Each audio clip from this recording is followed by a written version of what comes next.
धमाके का इंतजार। नमस्कार, आप देख रहे हैं दिव्य हिमाचल टीवी और मैं हूं आपके साथ पल्लवी शर्मा।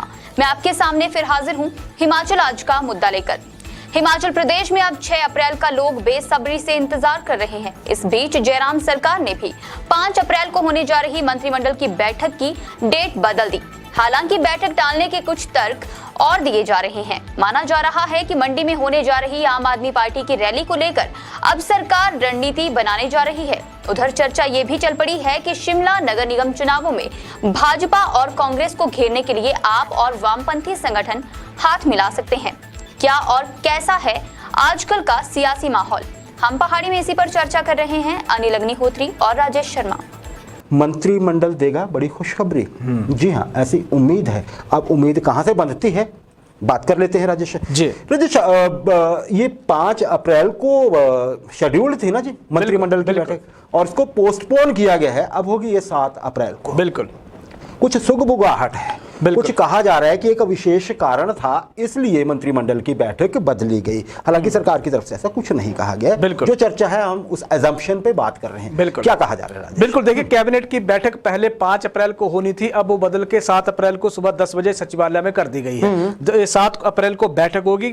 हालांकि सरकार की तरफ से हम देखें तो इसका एक कहा गया कि अपरिहार्य कारणों के चलते इसको बदला गया है। इसकी कोई बाकी दलील या तर्क नहीं दिया गया। लेकिन जो चर्चा चल पड़ी है, जो माहौल प्रदेश का, अगर उसको टटोले तो इसके कुछ मतलब निकल के सामने आ रहे हैं कि ये बैठक क्यों बदली गई। उसमें सबसे बड़ा कारण पहला जो है वो आपकी मंडी में 6 अप्रैल को होने वाली वो रैली है जिसमें दिल्ली के मुख्यमंत्री अरविंद केजरीवाल भी होंगे, पंजाब के मुख्यमंत्री भगवंत मान भी होंगे। और यह कहा जा रहा है कि प्रदेश में एक बहुत बड़ा धमाका उस दिन होने वाला है 6 अप्रैल को। अब भाजपा के, अगर हिमाचल प्रदेश सरकार के नजरिए से हम देखें तो सरकार उसकी रैली की मॉनिटरिंग 2 तरह से करेगी।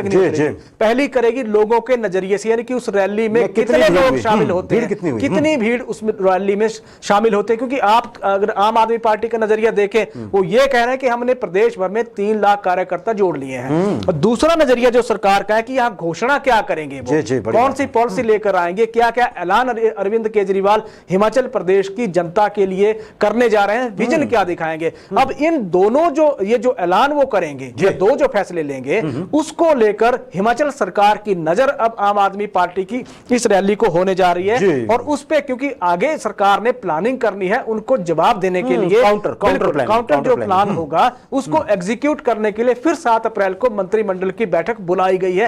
एक चर्चा है ये। जो दूसरी चर्चा चल पड़ी है वो ये है क्योंकि 6 अप्रैल को भाजपा का स्थापना दिवस है और प्रदेश भर में या देश भर में इसके कार्यक्रम होने जा रहे हैं। अब 5 अप्रैल को क्योंकि सरकार ने भी तैयारियां करनी है, संगठन ने भी तैयारियां करनी है, और उन तैयारियों को अमली जामा पहनाने के लिए, क्योंकि वक्त ऐसा कहा जा रहा है कि है नहीं, मुख्यमंत्री का भी बिजी शेड्यूल है, तो वक्त नहीं मिल पा रहा है 5 अप्रैल को, इसीलिए इसको फिर 5 से बदल के 7 अप्रैल को किया गया है। तो इस तरह का एक चर्चाएं प्रदेश भर में अब चल पड़ी है कि जो 5 का जो 7 हुआ है उसका समीकरण इस तरह का निकल के सामने आ रहा है। जी राजेश, मैं पहले दूसरे कारण पे जरा वो देख लूं इस चीज को। आपने कहा कि भाजपा का स्थापना दिवस है, हर साल होता है। जब मंत्रिमंडल की बैठक तय की गई होगी तो ये चीज प्लानिंग में होगी, और वैसे भी पार्टी का कार्यक्रम है, संगठन का कार्यक्रम है, सरकार का कार्यक्रम वो है नहीं।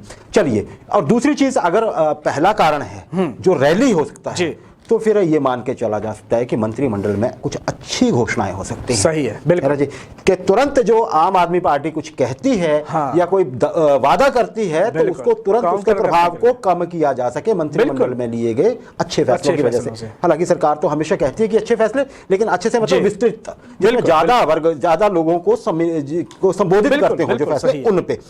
राजेश, एक और चीज है, अगर ये मान लीजिए कि आम आदमी पार्टी की वजह से हो रहा है, तो फिर इसका मतलब तो ये है कि आम आदमी पार्टी को लेके चाहे कुछ कहा जाए, हलचल तो थोड़ी बहुत मचा दी है। बिल्कुल, ये अलग बात है कि पंजाब के लोग अपनी नई नवेली सरकार से नाराज हो गए हैं। सही, क्या कहेंगे? बिल्कुल सही है। देखिए, हलचल तो बहुत है, और पंजाब जीत के बाद जिस तरह का प्रदेश का माहौल एक तरह से बन गया है, यहां भी ऐसा लग रहा है ढोल नगाड़े, आप ये देखिए तमाम तरह का इस तरह का बंदोबस्त एक तरह से कर दिया गया, या सोशल मीडिया से लेकर जमीन स्तर पे माहौल इस तरह का बनाने की कोशिश कर दी गई है कि यहाँ तो आम आदमी पार्टी जीती हुई मानी जा रही है। सोशल मीडिया पे वो कैंडिडेट भी बन गए हैं। लेकिन अब अगर हम बात करें तो थोड़ी सी उस जश्न की एक धार या एक तरह से रफ्तार एक तरह से कुंद हो गई है भाजपा के लिए। दोनों पार्टियों के नजरिए की बात कर लेते हैं भाजपा और कांग्रेस को, जिस तरह से हलचल आम आदमी पार्टी ने मचाई है। भाजपा के लिए एक चिंता का कारण हो सकता है अग्निहोत्री जी कि भाजपा के पास नेता बहुत हैं और जरूरी नहीं है कि हर नेता को पार्टी टिकट नहीं भी देगी, मजबूरी है पार्टी की भी, टिकट तो किसी एक को मिलेगा और कई लोग एडजस्ट भी होते हैं, सरकार में भी एडजस्ट बिल्कुल। लेकिन अगर हम उपचुनाव की परिस्थितियों को टटोलें तो वहां से कुछ ऐसी चीजें सामने आ रही हैं। आप ये देखिए, जुब्बल कोटखाई से चेतन बरागटा, कृपाल परमार कांगड़ा से, गोविंद राम शर्मा अर्की से, खीमीराम कुल्लू से, महेश्वर सिंह कुल्लू से, रणवीर सिंह निक्का कांगड़ा से, इस तरह के नेता हैं जो पार्टी से नाराज एक तरह से लग रहे हैं, क्योंकि वो जिस तरह का माहौल उन्होंने बनाया हुआ है। कांग्रेस के लिए देख लेते हैं कि कांग्रेस के रूठों की लिस्ट भी दिनों दिन लंबी होती जा रही है। युवा कांग्रेस के अगर पूर्व प्रदेश अध्यक्ष पूरे अपनी कार्यकारिणी को लेकर आम आदमी पार्टी में चले जाते हैं तो परिस्थितियां तो उस पार्टी के लिए भी खराब है। नजरिया अगर दोनों का देखें तो खतरे की घंटी तो दोनों पार्टियों की है। पंजाब पे आते हैं। पंजाब में दरअसल आम आदमी पार्टी ने 2 घोषणाएं बड़ी की थी, जल्दी से बिल्कुल जो उन्होंने, अब जनता ही उनको एक तरह से चुनावी वादे याद करवाने लगी है। आम आदमी, जो आम जनता है वो आम आदमी पार्टी को याद करवाने लगी, आपने जो 300 यूनिट फ्री बिजली देने का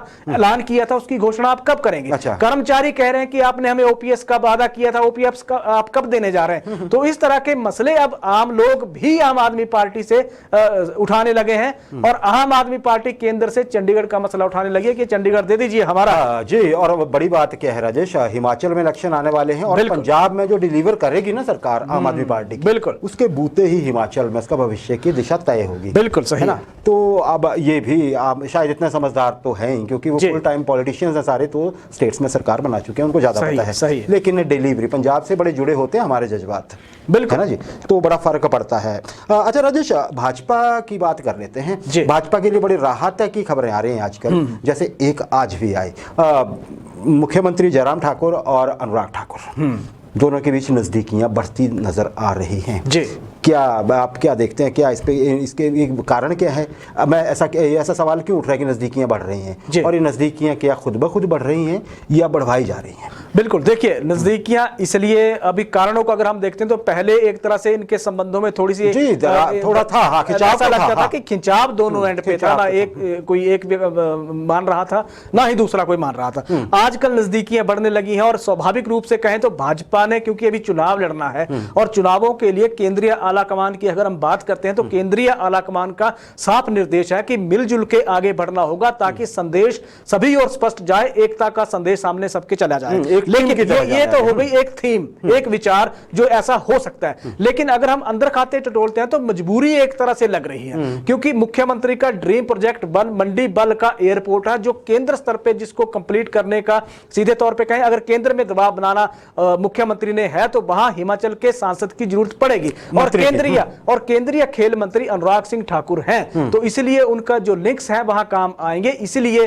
कहा जा रहा है कि ये चर्चा एक तरह से एक माहौल ऐसा हो गया है। दूसरी मजबूरी, अगर हम अनुराग सिंह ठाकुर की मजबूरी की बात करें अग्निहोत्री जी, तो अपने ड्रीम प्रोजेक्ट ऊना से ट्रेन को हमीरपुर वो ले जाना चाहते हैं और वहां स्टेट यानी कि राज्य की जरूरत पड़ेगी, वहां मुख्यमंत्री जयराम ठाकुर काम आएंगे क्योंकि स्टेट सब्जेक्ट है, वो मसले वो हल करेंगे। तो इस तरह के मजबूरी भी है और अगर केंद्रीय हाईकमान के निर्देश हैं तब तो ये सुखद स्थितियां भाजपा के लिए होने जा रही है इन चुनावों में। जी, सुखद स्थितियां आपने 2 वजह बताई राजेश।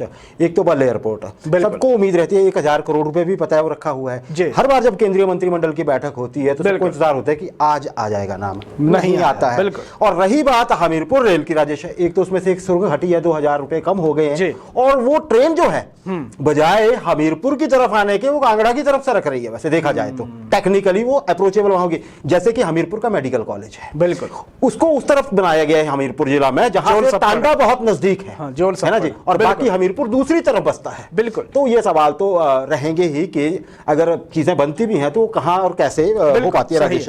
चलिए, अच्छी बात है, राजनेता अगर साथ साथ आएंगे, बड़े नेता साथ आएंगे तो प्रदेश का तो भला होगा ही। अच्छा राजेश, एक और चीज है, कांग्रेस का जिक्र भी बड़ा लाजमी है अगर हम सियासत की बात कर रहे हैं हिमाचल में। क्या चल रहा है कांग्रेस में आजकल? कांग्रेस में तो सिर्फ अध्यक्ष पद चल रहा है जी, बाकी कुछ नहीं चल रहा है। अगर वर्तमान दौर की बात कर लीजिए तो अध्यक्ष पद चल रहा है, और अध्यक्ष पद को लेकर भी दो तरह की परिस्थितियां हैं अग्निहोत्री जी। पहली ये है कि अध्यक्ष ये लग रहा है कि आज बदले जा रहे हैं, कल बदले जा रहे हैं, परसों बदले जा रहे हैं, या फलां नेता को दिल्ली बुला लिया गया है, दिल्ली बैठक से ये निकला, होता कुछ नहीं। एक चीज तो हो गई वो। दूसरी चीज जो ये हो गई है कि कांग्रेस में अध्यक्ष इतने मजबूत हो गए हैं कि उनको बदला ही नहीं जा रहा है। इसकी दोनों पंजाब वरदान बन के आया शायद राठौर साहब, बिल्कुल या आला कमान की मजबूरी हो गई है कि वो अध्यक्ष को चाहकर भी हटा नहीं पा रहे हैं, या बदल नहीं पा रहे हैं, नए की तैनाती नहीं कर पा रहे हैं। तो कांग्रेस में ये चल रहा है। राजीव शुक्ला आए थे, समन्वय समिति की बैठक ले गए हैं। अब उन्होंने मिशन शिमला का एक उन्होंने नारा दे दिया है पार्टी के लिए कि हमने हर सूरत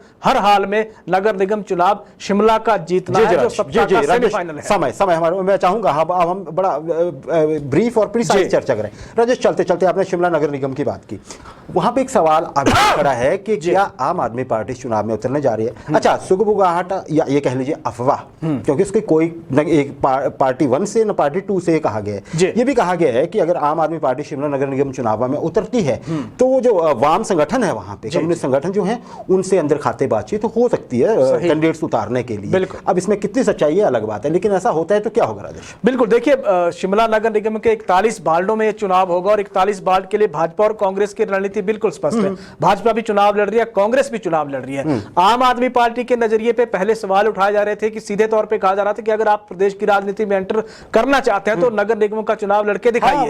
अब परिस्थितियां ये है कि जिस तरह का माहौल है, चर्चाएं चल पड़ी है कि कांग्रेस हो सकता है वामपंथियों के साथ शिमला नगर निगम के चुनावों में आम आदमी पार्टी हाथ मिला ले। अब आम आदमी पार्टी अगर हाथ मिलाती है वामपंथियों के साथ, तो सीधे तौर पे अगर हम कहें तो भाजपा और कांग्रेस में तो खलबली मच जाएगी अग्निहोत्री जी। एक कारण इसका, क्योंकि बड़ा ये माना जा रहा है कि वामपंथियों की नगर निगम में जमीन बहुत मजबूत है, एक कैडर उनका है, वोट बैंक वहां है। आम आदमी पार्टी को जगह क्योंकि शिमला नगर निगम में अपनी बनानी है, जगह वामपंथियों के पास बनी हुई है, जोश आम आदमी पार्टी के पास है, तो फिर चाहिए क्या? इसलिए सीधे तौर पर चर्चाएं बहुत, ये माहौल प्रदेश का गर्म हो गया कि आम आदमी पार्टी और वामपंथी नगर निगम शिमला के चुनावों में हाथ मिलाने जा रहे हैं। राजेश, ये अलग बात है, आपने कहा ठीक है स्थिति मजबूत हो जाएगी, लेकिन सवाल फिर वही कि क्या आम आदमी पार्टी ये इशारा देना चाहेगी कि वो लेफ्ट के नजदीक है ना जी? लेफ्ट और राइट बड़ा चलता है ना जी, बिल्कुल हिमाचल में भी चलता है। तो अब ये एक बड़ा यक्ष प्रश्न होगा